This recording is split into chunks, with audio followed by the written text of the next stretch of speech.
वालेकुम। क्या हाल है? ठीक ठाक? तुम मेरे पापा के दोस्त हो? हाँ, मैं तुम्हारे पापा का भी दोस्त हूँ और तुम्हारे मामू का भी।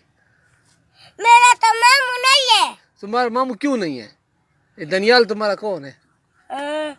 चाचू है मेरा। अच्छा, चाचू है। मैंने समझा मामू है। अच्छा, कराची गए थे, मजा आया? तुम कराची थे? नहीं, मैं तुम्हें देख रहा था टीवी पे। तुम इतने प्यारे वो लगे। कौन है वो? पता नहीं कौन है तुम। पीछे देखो, पीछे पीछे तो देखो।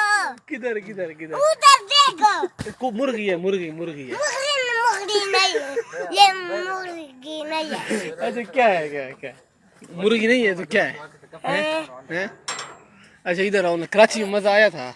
मुझे बताओ ना। कराची में वो क्यों? पीछे कौन है? वो पीछे। अहमद अहमद ये आपको कौन है? ये दुश्मन है। नहीं नहीं नहीं। मैं तुम मेरा दुश्मन हो। ये दुश्मन।